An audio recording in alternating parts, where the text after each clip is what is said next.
O Senhor esteja convosco. Ele está no meio de nós. Evangelho do nosso Senhor Jesus Cristo, segundo São Mateus. Glória a vós, Senhor.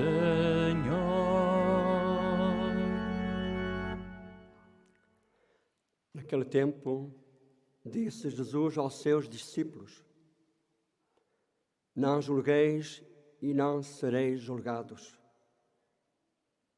Segundo o julgamento que fizerdes, sereis julgados. Segundo a medida com que medirdes, vos será medido. Porque olhas o argueiro que o teu irmão tem na vista e não reparas na trave que está na tua?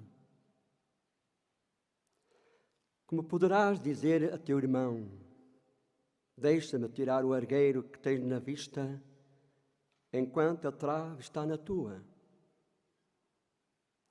Hipócrita, tira primeiro a trave da tua vista, e então verás bem para tirar o argueiro da vista do teu irmão.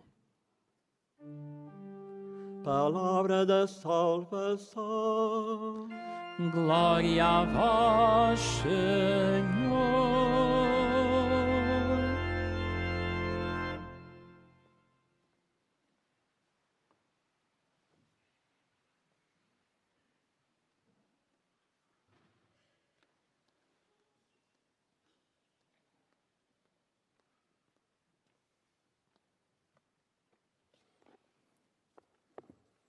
Caríssimos irmãos e irmãs, a vida de Abraão é o exemplo para nós. Alguém que escutou o chamamento de Deus, que soube escutar, ouvir a Deus e que se pôs a caminho da terra que Deus lhe prometeu, a caminho de uma terra onde pudesse de facto crescer. Mas o crescimento que Abraão fez e a sua família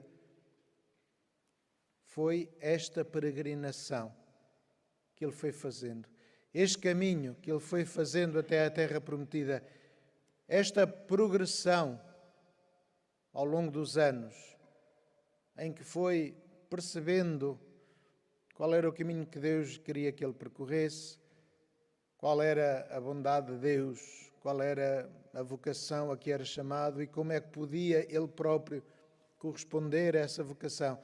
Todos os acontecimentos da vida de Abraão que nós conhecemos já foram-no ajudando a aprofundar não apenas a sua relação com Deus, mas a sua própria consciência de ser humano, de ser criatura de Deus, chamada a um projeto extraordinário. Ser pai de uma grande nação foi o que Deus lhe diz. Construir, de facto, uma identidade, uma herança, algo que seja marcante para a história do mundo e para a história da salvação também, porque se não fosse por causa da história da salvação, Deus não teria chamado Abraão. E esta consciência de peregrino encontramos-la de forma clara quando diz que Abraão estabeleceu aí a sua tenda e depois também ergueu um altar. Esta consciência de que tudo o que temos é provisório, de que a nossa vida é provisória, ajuda-nos a procurarmos perceber o que é verdadeiramente importante. Com a consciência de que há coisas que são provisórias na nossa existência, percebemos também que essas coisas estão, diríamos, em contraponto àquilo que é permanente, aquilo que é seguro, aquilo que é, diríamos, absoluto e já não contingente, já não temporário, provisório, muito limitado. E nós próprios percebemos que, de facto, temos de nos descobrir a nós próprios quem somos, porque estamos em constante mudança. A nossa experiência permite-nos enriquecer a nossa vida, olhar o mundo de maneira diferente. O nosso corpo vai se transformando, as nossas células naturalmente vão se renovando. E portanto podemos perguntar, continuo a ser a mesma pessoa? Mas sou diferente, já não sou o mesmo corpo, as células já não são as mesmas. O que é que faz de mim ser eu mesmo? O que é que faz de mim ser este ser individual, com uma identidade, com uma personalidade? O que é que faz de mim eu? E então percebemos que de facto há coisas que são absolutas na nossa vida. Há uma dimensão que é permanente. É a nossa condição de filhos de Deus, criados à sua imagem e semelhança, criados para amar, com esta vocação para a beleza, para o amor, para cuidar das coisas, para preservar, para dar origem e manter a vida. É este o nosso desafio, é esta a nossa identidade, o nosso nome, que não muda. Aquele nome que nos é dado no momento do batismo é de facto um momento significativo e importante na nossa vocação. Muitas vezes também vemos na Bíblia que Deus muda o nome das pessoas, chama-os por outro nome, porque de facto aquele é o momento novo da sua existência.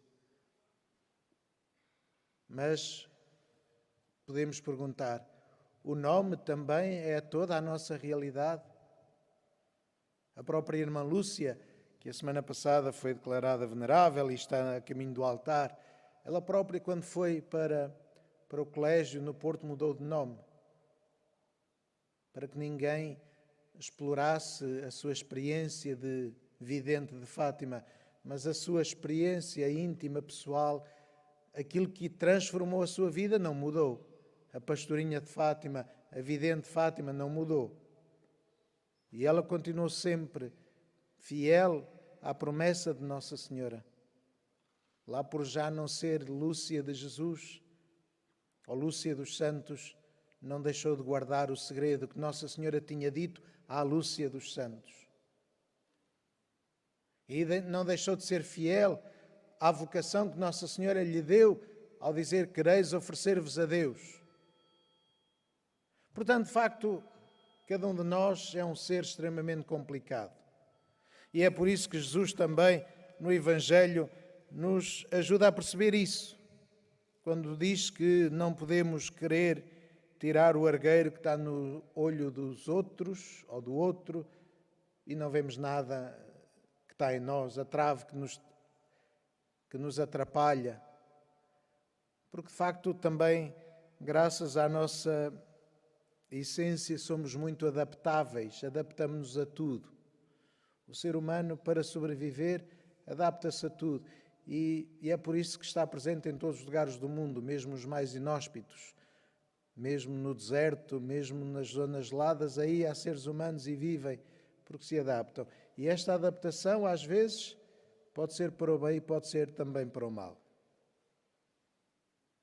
E o que o Senhor nos quer dizer é: procura sempre ser melhor. Pronto, basicamente é isto.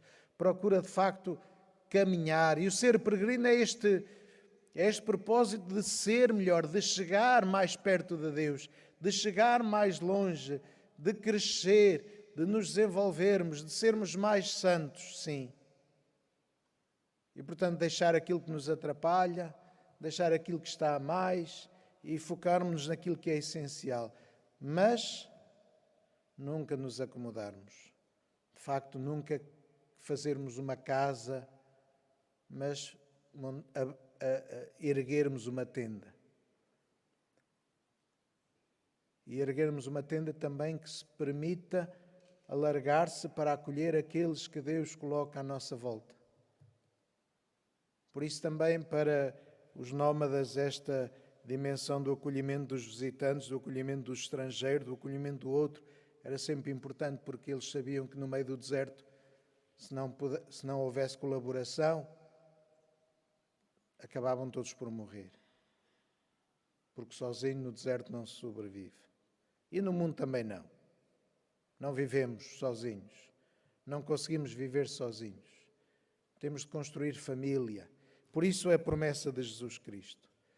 Então, que o exemplo de Abraão nos permita de, tendo consciência da nossa condição de peregrinos, da nossa condição de caminhantes para a casa do Pai, da nossa condição de pobreza, possamos valorizar aquilo que é eterno, absoluto, que é o amor, a beleza e a graça que Deus nos dá em todos os dias.